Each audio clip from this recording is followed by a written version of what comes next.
Identifying your bad and good habits. If you want to break your bad habits, then you need to know what they are. You may think this is obvious, but it isn't always. You can't change something if you are not aware of it.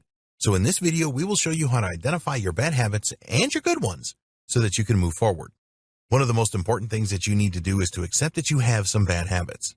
Some people find this difficult to accept for a variety of reasons, but you must do it or you will not get the most from this training. People often do things habitually that they do not realize are bad. Sitting in front of the TV every night might not seem like a bad thing to do, but human beings were designed to be active and move around a lot. Maybe you like to eat out several times a week. Nothing wrong with that if you can afford it, right?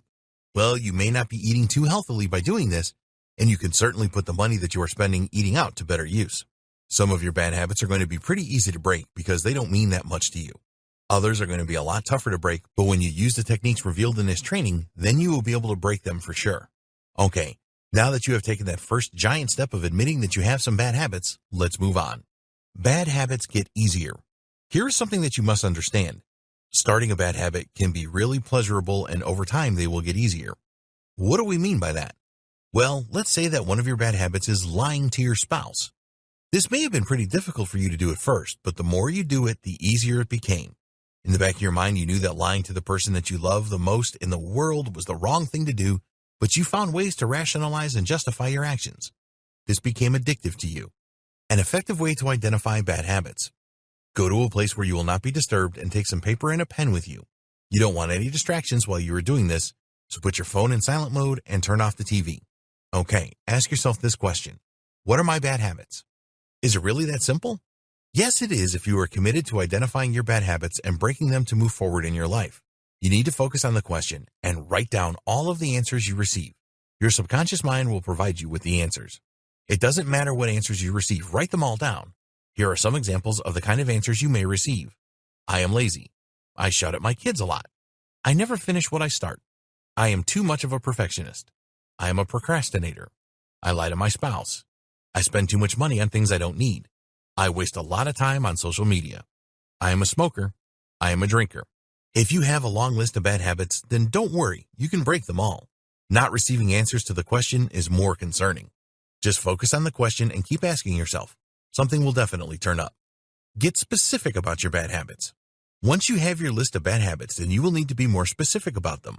Ask yourself these questions and write down your answers. How much time do you spend indulging in each bad habit? How long have you indulged in each bad habit? How much money is each bad habit costing you? Does the bad habit affect your health and well-being? Does the bad habit affect your emotional health? Does the bad habit prevent you from doing things that you really want to do? It is very important that you identify the negative things about all of your bad habits. You will use these later to create positive reasons why you need to break your bad habits. So, keep working at this until you have a comprehensive list of bad habits and all of the specifics. What are your good habits? This is often more difficult for people to identify, but it is an important thing for you to do.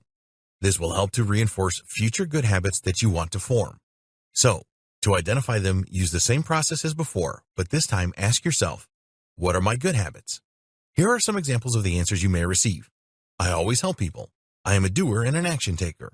I am organized. I take responsibility for things. I am always learning new things. When you have finished writing down your good habits, go through each one and think about how they make you feel. Write your feelings down alongside each good habit. So, for example, if one of your answers is, I am always willing to help people, then write down the satisfaction that you get from doing this. So now that you have your list of good and bad habits, you can really start to make good progress. It wasn't that difficult, was it? In the next video, we will look at how habits actually work.